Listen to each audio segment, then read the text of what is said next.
Del oscurecimiento de Valinor. Cuando Manwë oyó qué camino había seguido Melkor, le pareció evidente que se proponía escapar a sus viejas fortalezas al norte de la Tierra Media. Y Orome y Tulkas marcharon deprisa hacia el norte con intención de alcanzarlo si era posible. Pero no encontraron de él ni rastros ni rumores más allá de las costas de los Teleri, en los baldíos despoblados que llegaban casi hasta el hielo.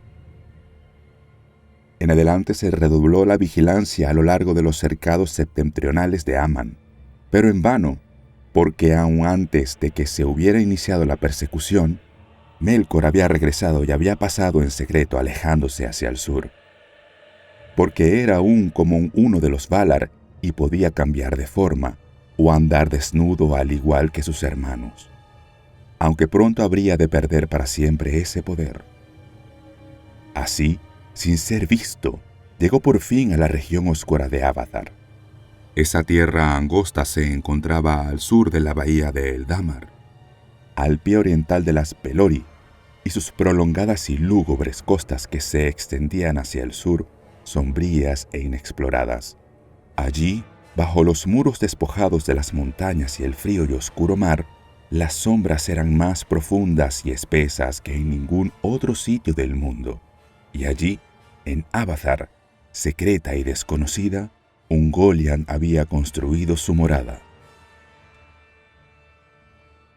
Los Eldar no sabían de dónde venía ella, pero han dicho algunos que hace ya muchas edades descendió desde la oscuridad que está más allá de Arda, cuando Melkor miró por primera vez con envidia al reino de Manwë, y que en principio ella fue uno de aquellos que él corrompió para que lo sirvieran.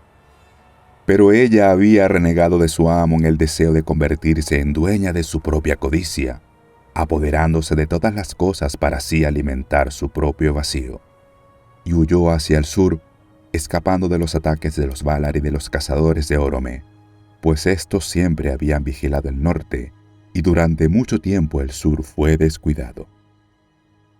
Desde allí se había arrastrado hacia la luz del reino bendecido, porque tenía hambre de luz y a la vez la odiaba.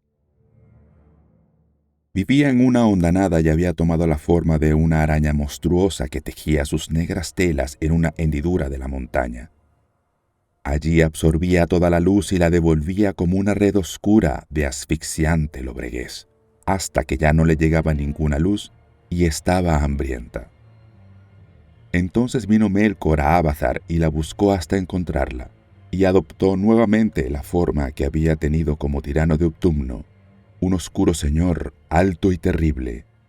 Esta forma la conservó para siempre. Allí, en las sombras negras, más allá aún de lo que Manwë alcanzaba a ver desde sus más elevadas estancias, Melkor y Ungoliant discutieron la venganza que él había planeado. Pero cuando Ungoliant comprendió los propósitos de Melkor, quedó desgarrada entre la codicia y el miedo, porque temía desafiar a los peligros de Aman y el poder de los espantables señores, y de ningún modo quería moverse de su escondite. Por tanto, Melkor le dijo: «Haz lo que pido. Si aún estás hambrienta cuando todo esté consumado, te daré entonces lo que tu codicia exija». Sí, con ambas manos. Hizo esta promesa a la ligera, como siempre, y se reía en secreto.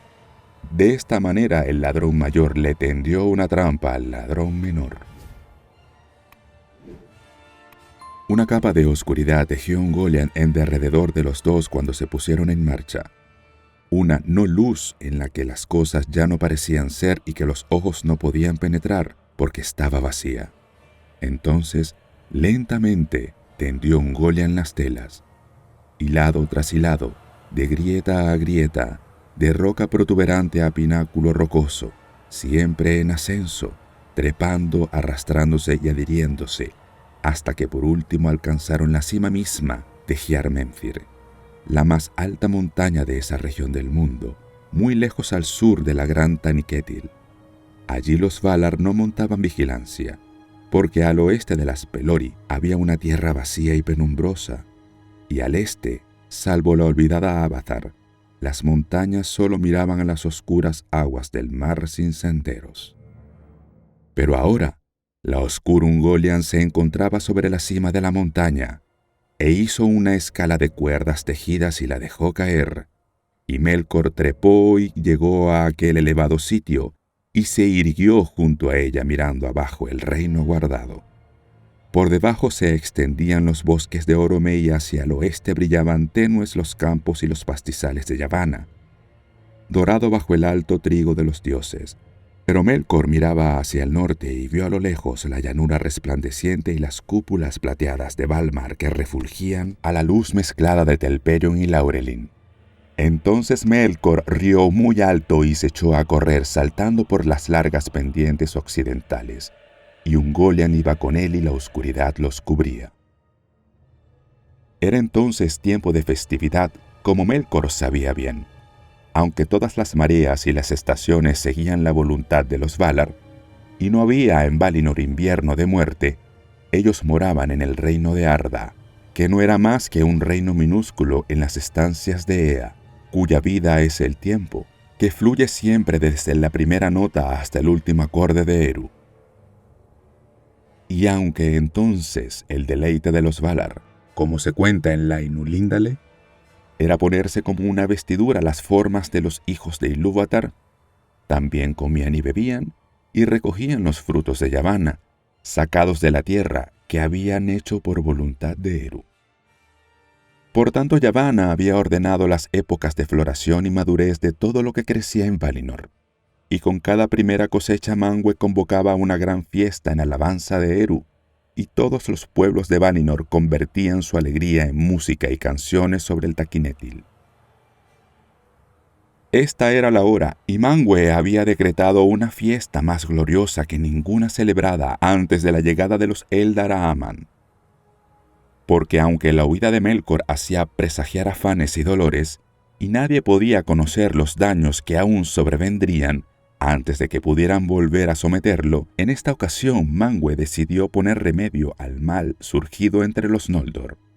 Y todos fueron invitados para ir a los palacios del Taniquetil, para dejar allí de lado las querellas que separaban a los príncipes y olvidar por completo las mentiras del enemigo. Asistieron los Vanyar y asistieron los Noldor de Tirion, y acudieron junto los Maiar, y los Valar lucían toda su belleza y majestad, y cantaron ante Manwë y Barda en las altas estancias o danzaron en las verdes pendientes de la montaña que miraba al oeste hacia los árboles. Ese día las calles de Valmar quedaron desiertas y las escaleras de Tirion estaban en silencio, y toda la tierra dormía en paz. Solo los Teleri, más allá de las montañas, cantaban todavía a orillas del océano, pues poco caso hacían del tiempo las estaciones, o de los cuidados de los regidores de Arda, o de la sombra que había caído sobre Valinor, pues no los había afectado hasta entonces. Solo una cosa estropeaba el propósito de Manwë. Fëanor había venido, por cierto, porque solo a él Manwë le había ordenado asistencia. Pero Finwë no se presentó, ni ningún otro de los Noldor de Formenos. Porque, dijo Finwë, en tanto dure el destierro impuesto a mi hijo, y no pueda presentarse en Tirion, me privo a mí mismo de la corona y no he de reunirme con mi pueblo. Y Fëanor llegó vestido de fiesta y no llevaba ornamento alguno, ni plata, ni oro, ni gemas. Y se negó a que los Valar y los Eldar contemplaran los Silmarils, y los dejó guardados en Formenos en la cámara de hierro. No obstante, se encontró con Fingolfin ante el trono de Manwë y se reconcilió con él, de palabra. Y Fingolfin no intentó desenvainar la espada. Tendió la mano a Fingolfin diciendo, «Tal como lo prometí, lo hago ahora. Salgo en tu descargo y no recuerdo ya ofensa alguna». Entonces Fëanor le tomó la mano en silencio.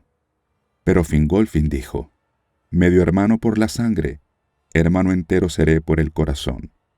Tú conducirás y yo te seguiré, que ninguna querella nos divida». «Te oigo», dijo Fëanor, «así sea».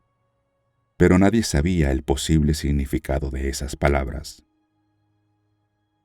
Se dice que cuando Fëanor y Fingolfin estaban ante Manwë, Las luces de los árboles se mezclaron, y en la silenciosa ciudad de los Valmar hubo un fulgor de plata y oro. Y en esa misma hora precisa, Melkor y Ungoliant llegaron precipitados a los campos de Valinor como la sombra de una nube oscura que pasa sobre la tierra, iluminada por el sol. Y llegaron ante el verde montículo de Eselohar. Entonces la no luz de Ungoliant subió hasta las raíces de los árboles, y Melkor saltó sobre el montículo, y con su lanza negra hirió a cada árbol hasta la médula, y los hirió profundamente, y la savia manaba como si fuese sangre y se derramó por el suelo. Pero Ungoliant la absorbía y yendo de árbol a árbol, aplicaba el pico negro a las heridas hasta que quedaron desecadas. Y el veneno de muerte que había en ella penetró en los tejidos y los marchitó, raíz, ramas y hojas, y murieron. Y ella aún tenía sed, y yendo a las fuentes de Barda, bebió de ellas hasta dejarlas secas. Pero eructaba vapores negros mientras bebía, y se hinchó hasta tener una forma tan grande y espantosa que Melkor sintió mucho miedo. Así la gran oscuridad descendió sobre Valinor. De los hechos de ese día se habla en el Aldudenie, que compuso el Emmire de los Vanyar y es conocido de todos los Eldar. Pero no existe canto ni libro que pueda contener toda la aflicción y el terror que hubo entonces.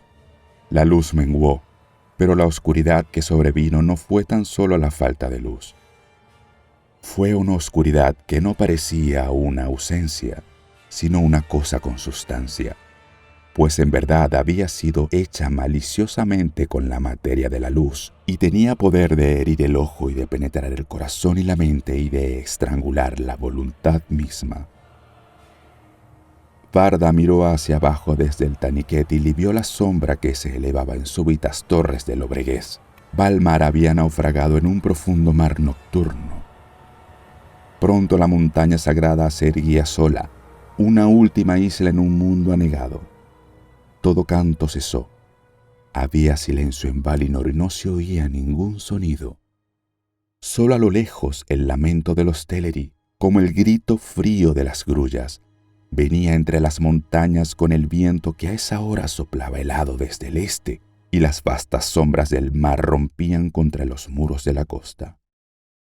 Pero Manwë miraba desde el alto trono, y solo él alcanzó a horadar la noche hasta que tropezó con una oscuridad más allá de lo oscuro, y supo que Melkor había venido y había partido.